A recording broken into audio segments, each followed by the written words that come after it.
Assalamualaikum warahmatullahi wabarakatuh. Perkenalkan, nama saya Rizka Arianti, NIM 18042194. Saya mahasiswi jurusan Ilmu Administrasi Negara, Fakultas Ilmu Sosial Universitas Negeri Padang. Baiklah, pada kesempatan kali ini saya akan membahas materi perkuliahan Manajemen Risiko dan Kebencanaan dengan judul materi Kapasitas Masyarakat Menghadapi Bencana Alam Rangka Mewujudkan Masyarakat Tangguh Bencana. Indonesia secara geografis merupakan sebuah negara yang memiliki potensi bencana alam yang tinggi untuk berbagai jenis bencana seperti banjir, tanah longsor, kekeringan, dan gunung berapi. Untuk merespon kondisi tersebut, pemerintah Indonesia membentuk Undang-Undang Nomor 24 Tahun 2007 tentang penanggulangan bencana. Pemerintah kemudian mengeluarkan Peraturan Pemerintah Nomor 8 Tahun 2008 tentang Badan Nasional Penanggulangan Bencana atau BNPB. BNPB memiliki fungsi pengkoordinasian pelaksanaan kegiatan penanggulangan bencana secara terencana, terpadu, dan menyeluruh. Untuk mengurangi risiko dalam segala bentuk bencana alam, alat ukur untuk mengetahui kemampuan orang atau per orang, rumah tangga, dan kelompok masyarakat dalam menghadapi bencana sangat penting sebagai dasar evaluasi kesiapan daerah. Dalam buku Yohe dan Tol tahun 2002, mengusulkan sebuah metode untuk mengembangkan indikator kapasitas masyarakat. Dalam metode tersebut ada beberapa model, yaitu model kesiapan masyarakat atau community readiness model. Model ini merupakan kesiapan masyarakat sebagai proses atau serangkaian kegiatan yang dilaksanakan sebagai upaya untuk menghilangkan dan atau mengurangi ancaman bencana yang memiliki beberapa tahapan. Model kesiapan masyarakat ini telah dibuat untuk melihat respon masyarakat atas intervensi kebijakan atau suatu program. Nah, dalam suatu model ini ada beberapa proses atau kapasitas yang sebagai indikator utama. Sebagai gambar tersebut ada individu dan masyarakat. Maksudnya di sini yaitu kapasitas individu dipengaruhi oleh pengetahuan, budaya atau kearifan lokal, dan rencana aksi. Seterusnya ada kapasitas kelembagaan yang dipengaruhi oleh adanya program, informasi, kepemimpinan, kearifan lokal, dan fasilitas. Nah, sebagai bentuk kapasitas masyarakat yang baik, ada beberapa bentuk dari kapasitas masyarakat menghadapi bencana dalam rangka mewujudkan masyarakat tangguh bencana. Yang pertama itu yaitu kearifan lokal dalam pengurangan risiko bencana.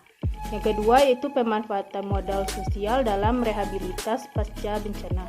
Yang ketiga yaitu coping strategi pasca bencana.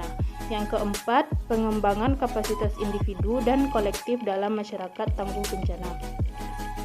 Baiklah, yang pertama itu kita akan membahas tentang kearifan lokal dalam pengurangan risiko bencana. Maksudnya di sini yaitu penerapan kearifan lokal oleh masyarakat dalam kesiapsiagaan bencana merupakan salah satu upaya mitigasi yang efektif. Kearifan lokal yang pada mulanya dikembangkan oleh masyarakat dan untuk masyarakat dan dalam implementasinya tidak memerlukan banyak penyesuaian dan sosialisasi karena masyarakat setempat telah lebih memahami. Manfaat kearifan lokal dalam mengurangi risiko bencana tersebut dapat dibuktikan pada peristiwa gempa bumi dan tsunami di kawasan Samudra Hindia pada akhir Desember 2014. Bencana tersebut telah meluluntahkan kehidupan di kawasan pesisir, menghilangkan ratusan ribu nyawa. Namun bencana tersebut hanya menelan korban yang sangat minim di kawasan Pulau Simeulue, yang merupakan daratan terdekat dengan pusat terjadinya gempa bumi tersebut. Rendahnya jumlah korban jiwa ini disebabkan diterapkannya pandangan yang dianut penduduk di kawasan Simeulue bahwa jika ada gelombang laut atau smog yang ditunjukkan oleh keadaan air laut yang tiba-tiba surut tanpa adanya pengaruh cuaca dan iklim, maka mereka harus segera menghindari pantai dan menuju perbukitan. Baiklah, selanjutnya kita akan membahas tentang pemanfaatan modal sosial dalam rehabilitas pasca bencana. Menurut Hanifan, dalam bukunya The Rural School Community Center, Hanifan mengatakan modal sosial bukanlah modal dalam arti biasa seperti harta kekayaan atau uang, tetapi lebih mengandung arti kiasan, namun merupakan aset atau modal nyata yang penting dalam hidup bermasyarakat. Menurut Hanifan, dalam modal sosial tersebut termasuk kemauan baik, rasa bersahabat, saling simpati, serta hubungan sosial dan kerjasama yang erat antara individu dan keluarga yang membentuk suatu kelompok sosial.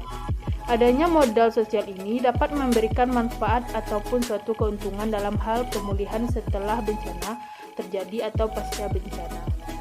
Di dalam modal sosial itu sendiri terdapat interaksi, kerjasama, serta norma. Agar modal sosial dapat menjadi semakin kuat dalam masyarakat, maka diperlukan norma yang berlaku agar masyarakat saling kerjasama. Yang ketiga yaitu coping strategi pasca bencana. Coping strategi merupakan strategi yang digunakan seseorang atau suatu komunitas untuk mengatasi tekanan atau permasalahan tertentu pada kondisi yang tertentu juga.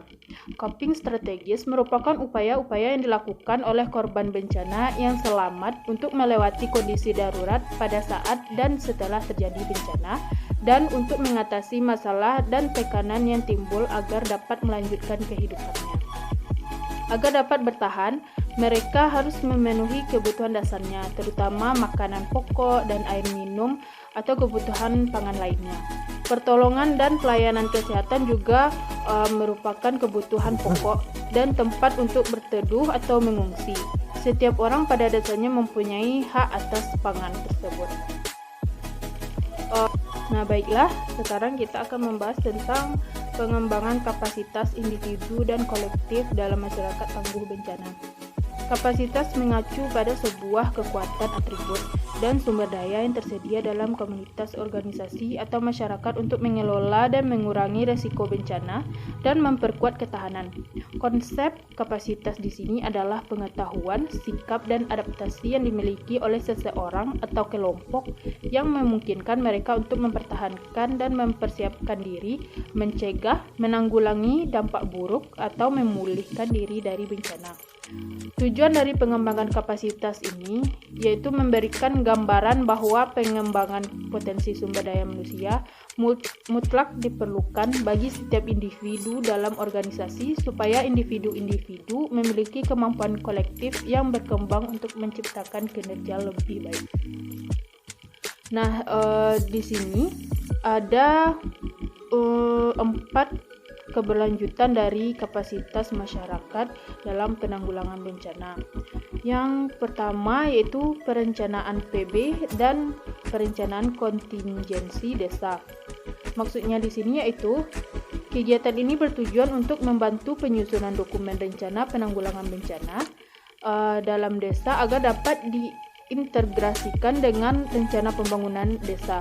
Baiklah, yang kedua yaitu pembentukan forum pengurangan risiko bencana, di mana pada kegiatan ini merupakan kegiatan workshop pembentukan forum pengurangan risiko bencana pada masyarakat yang disepakati terbentuknya struktur organisasi forum, termasuk personil dan tugas-tugasnya. Selain itu, dilaksanakan pemilihan pengurusan dan penentuan struktur serta unit-unit Pokja yang diperlukan dalam pengurangan risiko bencana, serta kepengurusan forum ini mempresentasikan semua unsur perwakilan dari masyarakat setempat. Baiklah, selanjutnya ada peningkatan kapasitas masyarakat dan aparat dalam penanggulangan bencana.